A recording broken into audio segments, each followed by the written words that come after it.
Šiemet nacionalinių kino apdovanojimų sidabrinė gervė atrankos komisijai buvo pateikta 11 studentų darbų. Į gervės kiaušinį pretenduoja 5 Lietuvos muzikos ir teatro akademijoje sukurti filmai. Šiais metais iš tiesų turime įdomius filmus, kurie pristato truputį skirtingas temas. Gal truputį vyrauja šiais metais tokios tamsesnės temos. Kai kurie darbai yra, aišku, taip pat ir studijų kursiniai darbai, tai yra adaptacijos, darbai pristatyti tiesiog kurso baigiamiesiems darbams.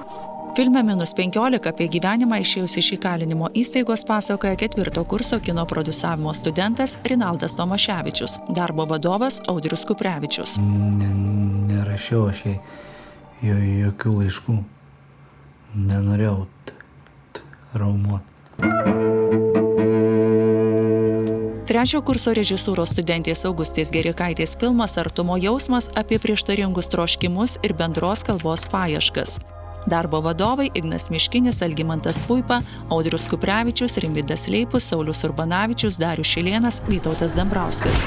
Tai kažkas atsitiko dabar? Jūs mane visai kitaip įsivaizdavote, ne? Ne prie ko jūs. Pernai sidabrinės gervės kiaušinį gavęs kino prodiusavimo absolventas Arnas Balčiūnas dar būdamas 3 kurse sukūrė ir kitą filmą, kurį pateikė šių metų kino apdovanojimų komisijai. Tai Hablo dėsnis apie jaunų kolegų santykius. Darbo vadovas Audrius Kuprevičius. O tai pala, ne tu jos tenais pirmas atbėgai? Tai Feliksas jau ten buvo. Nu ir tu atbėgai, ką tu ten pamatėjai?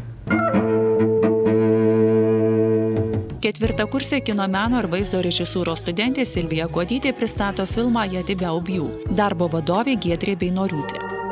Atrodo, kad nieko nebejaučiu.